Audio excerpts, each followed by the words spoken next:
Magandang gabi sa inyong lahat. Ako nga po pala si John Kiande A. Caldo at ang pag-uusapan natin ang isang napakahalagang konsepto sa ating lipunan, ang socio-cultural. Pero ano nga ba ang ibig sabihin ng socio-cultural? Ito ay tumutukoy sa pinagsamang aspeto ng lipunan at kultura. Saklaw nito ang ating wika, tradisyon, kaugalian, paniniwala, relihiyon, sining at iba pang bagay na bumubuo sa ating pagkatao at pagkakakilanlan bilang isang bansa. Sa madaling salita, ito ang paraan ng pamumuhay ng tao na nakaugat sa ating kultura at kung paano ito makikipag-ugnayan sa lipunan. Ngayon, tingnan natin ang mga positibong aspeto ng socio-cultural. Una, ito ang nakatutulong sa pagpapalaganap ng kultura. Isang magandang halimbawa nito ang Korean Wave o Hallyu. Dahil sa K-pop, K-drama at Korean food, mas nakikilala ang kultura ng Korea sa buong mundo. Marami sa atin ang matutong kumain ng samgyeopsal, manood ng K-drama at makinig sa K-pop dahil sa impluwensyang ito. Ang positibo dito ay natututo tayong pahalagahan ang kultura ng iba at nagkakaroon ng mas malawak na pagkakaunawaan. Ikalawa, nakatutulong din ito sa pag-unlad ng komunikasyon at relasyon. Dahil sa modernong teknolohiya, mas madali nang makipag-ugnayan sa iba't ibang bansa. Halimbawa, maraming kabataan ngayon ang natututo ng iba't ibang wika katulad ng English at Korean dahil sa expose sa media at social networks. Dahil ito, mas mabilis ang pagpalitan ng ideya, kaalaman at teknolohiya. Ngunit, hindi laging positibo ang socio-cultural. Mayroon din itong mga negatibong aspeto. Una, ang pagkawala ng sariling kultura. Dahil sa labis na pagkahilig sa banyagang impluwensya, minsan nakakalimutan natin ang sariling atin.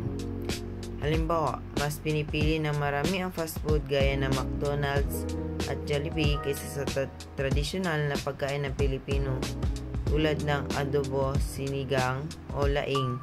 Sa paglipas ng panahon, maraming humina ang pagpapahalaga natin sa sariling tradisyon. Ikalawa, ang tinatawag na kolonisasyon ng kaisipan. Ibig sabihin, mas pinapabora natin ang banyagang produkto, ideya at pamumuhay kaysa sa sariling atin.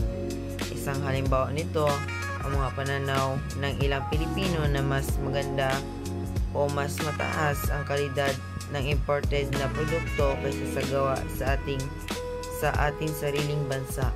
Dahil dito, bumababa ang suporta sa lokal na industriya.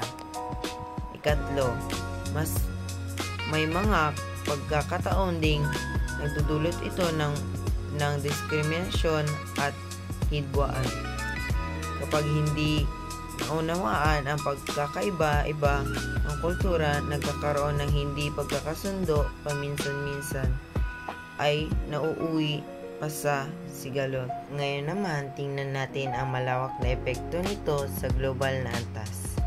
Ang socio-cultural ay may malaking ambag sa pagpapalawak ng koneksyon sa buong mundo. Dahil dito, nagiging mas malapit ang bawat bansa sa isa't isa.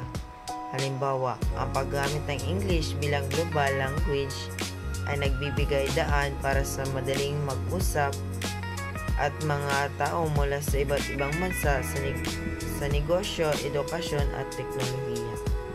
Sa kabilang banda, may positibong epekto rin ito sa pagbabago ng lipunan. Ang mga makabagong ideya at paniniwala mula sa ibang bansa at mabilis na kumakalat.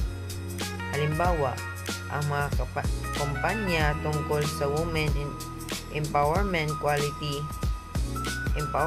quality at environmental awareness ay naipapalaganap sa pamamagitan ng global socio-cultural na koneksyon.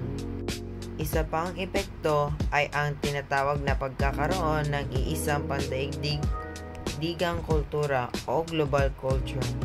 Halimbawa, kapag pumunta ka sa iba't ibang bansa, makikita mo na halos pare-pareho na ang ilang bagay.